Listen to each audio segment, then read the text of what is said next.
राष्ट्रीय ध्वज तिरंगा हमेशा से ऐसा नहीं था। इसे कई दशकों से कई बार बदला जा चुका है। August the 15th, 1947, Independence Day for India.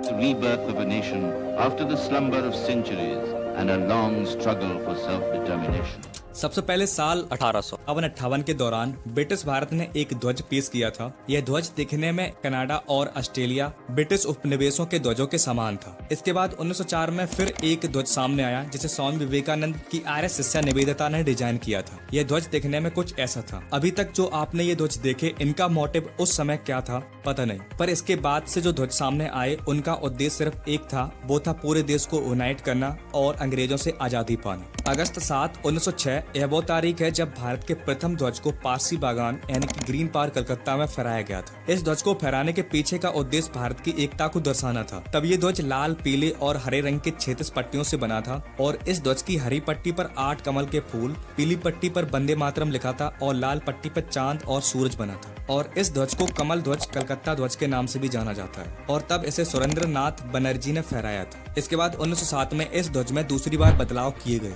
जो कुछ इस प्रकार से दिखता था। यह ध्वज भी 3 रंगों से बना था और इसमें ऊपर वाली पट्टी पर हरी पट्टी पर 8 कमल के फूल, बीच वाली पट्टी पर वंदे मातरम लिखा था और नीचे वाली पट्टी पर सूर और चांद तारा बना था। इस झंडे को सामूहिक रूप से भीकाजी कामा, वीर सावरकर और श्यामजी कृष्ण वर्मा द्वारा डिजाइन किया गया था और इस ध्वज को पहली बार किसी दूसरे देश जर्मनी में 22 अगस्त 1907 को फहराया गया था। इसके बाद तीसरा ध्वज 1917 में सामने आया जब हमारे राजनीतिक संघर्ष ने एक निश्चित मोड़ लिया। डॉक्टर एनी बेसेंट और लोकमान्य तिलक ने घरेलू शासन आंदोलन के दौरान इसे फहराया था जो कुछ इस प्रकार से दिखता था। यह ध्वज पिछली वाले ध्वज से बिल्कुल अलग दिखता था और इस ध्वज में 5 लाल और 4 नीली पट्टियां थी। ऊपर साइड कोने में यूनियन जैक भी दर्शाया गया था और इस ध्वज पर 7 तारे, 1 चांद और तारा भी दर्शाया गया था। इसके बाद चौथी बार ध्वज कांग्रेस के सत्र के दौरान विजयवाड़ा में आंध्र प्रदेश के एक युवक पिंगली वेंकैया ने एक फ्लैग डिजाइन किया और वह महात्मा गांधी से भी मिले और उन्होंने उस ध्वज की डिजाइन को भी दिखाया जो कुछ इस प्रकार से दिखता था। इसमें 2 कलर लाल और हरा 2 अलग अलग समुदाय को रिप्रेजेंट करते हैं। लाल हिंदू समुदाय को रिप्रेजेंट करता है और हरा मुस्लिम समुदाय को। देश की प्रगति को दर्शाने के लिए इसमें चरखा को भी दर्शाया गया था, परंतु यह ध्वज गांधी जी को पसंद नहीं आया क्योंकि उनका मानना था कि यह ध्वज सिर्फ 2 समुदाय को दर्शाता है। शेष समुदाय जैसे सिख, जैन, ईसाई को रिप्रेजेंट करने के लिए इसमें एक सफेद पट्टी जोड़ी जाए और तब जाके देश के ध्वज ने ऐसा रूप लिया। कहा जाता है कि इस ध्वज को डिजाइन करने के लिए पिंगली वेंकैया ने 30 से ज्यादा देशों के ध्वज को समझा था। 5वीं बार देश के ध्वज में 1931 में बदलाव किए गए जो दिखने में ऐसा था। यह ध्वज पिछली बार के जैसा ही था, बस इसके एक पट्टी को केसरिया रंग के साथ बदल दिया गया था। इसके बाद 22 जुलाई 1947 यानी कि आजादी से 22 दिन पहले हमारे इस ध्वज को संविधान सभा ने इसे मुक्त भारत का राष्ट्रीय ध्वज के रूप में अपनाया था। स्वतंत्रता मिलने के बाद इस तिरंगे के रंगों का महत्व वही बना रहा, बस इस चरखे को धर्म चक्र के साथ रिप्लेस कर दिया गया और तब जाके हमारा तिरंगा ऐसा बना जो हमारे देश का आन, मान और शान है। हमारा तिरंगा 3 रंग केसरिया, सफेद, हरा